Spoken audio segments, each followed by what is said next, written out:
దాదాపు దశాబ్దం తర్వాత జరగనున్న megastar Chiranjeevi cinema audio function కోసం భారీ ఏర్పాట్లు జరుగుతున్నాయి. 2007లో వచ్చిన శంకర్దాదా జిందాబాద్ సినిమా తర్వాత చిరు కేవలం 2 సినిమాల్లో గెస్ట్ రోల్స్ లో మాత్రమే కనిపించాడు. 2019లో వచ్చిన మగధీర, గతేడాది వచ్చిన బ్రూస్లీ సినిమాల్లో మాత్రమే చిరు చిన్న గెస్ట్ రోల్ లో కనిపించాడు. ఇక లాంగ్ గ్యాప్ తర్వాత చిరు కెరియర్ లో ప్రతిష్టాత్మకమైన 150 సినిమాగా తెరకెక్కిన ఖైదీ నంబర్ 150 నిర్మాత రామ్ చరణ్ ఈ సినిమా ఆడియో వేడుకను కనీ విని ఎరుగని రీతిలో నిర్వహించేందుకు ఏర్పాట్లు చేస్తున్నారు. ఈ వేడుకకు పవర్ స్టార్ పవన్ కళ్యాణ్ తో పాటు మెగా హీరోలంతా హాజరవుతారట. ఈ ఫంక్షన్ కు హాజరవుతానని పవన్ ఇప్పటికే మాటిచ్చాడట. ఇక ఈ ఫంక్షన్ కు వేల సంఖ్యలో మెగా ఫ్యాన్స్ ను ఆహ్వానిస్తున్నారు. వీరికి పాసులు జారీ చేసే ప్రక్రియను త్వరలోనే స్టార్ట్ చేయనున్నారు. వేల సంఖ్యలో ఫ్యాన్స్ సినీ పరిశ్రమ అతిరథ మహారథులను కూడా ఆహ్వానిస్తున్నారు. వీరు ఆహ్వానించే డ్యూటీని చిరు కోడలు చెర్రీ వైఫ్ ఉపాసన తీసుకుందట.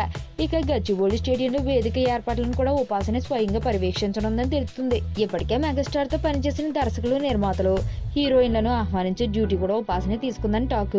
ఈ వేడుక నిర్వహణ, కవరేజీ తదితర విషయాల్లో ఉపాసనదే ఫైనల్ డెసిషన్ అని సమాచారం. ఏదేమైనా తన మామగారి కోసం ఉపాసన బాగానే కష్టపడుతుందన్న టాక్ ఇండస్ట్రీ ఇన్నర్ సర్కిల్స్ లో వినిపిస్తుంది.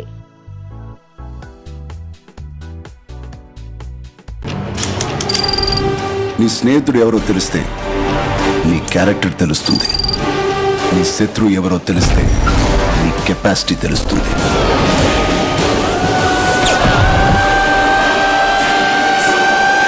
నా శత్రువుని సెలెక్ట్ చేసుకున్నాను.